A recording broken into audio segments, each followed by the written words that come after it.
মোটা হাতি ঘুম। হায় ভগবান, এ কি সর্বনাশ হলো! মা নতিনী, কিসের আওয়াজ হলো?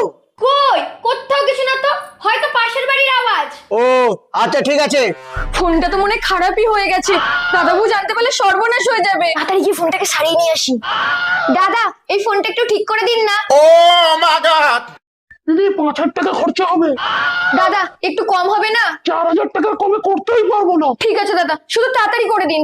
এই নিন দিদি, হয়ে গেছে।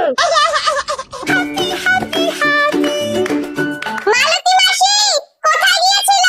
একটু দোকানে গেছিলাম মা। যাক বাবা, বাঁচা গেল, ভাগ্যিস কেউ দেখতে পাইনি।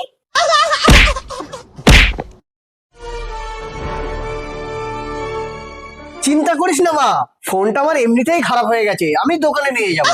কি ব্যাপার, ফোনটা তো খারাপ ছিল, ঠিক হয়ে গেল কি করে?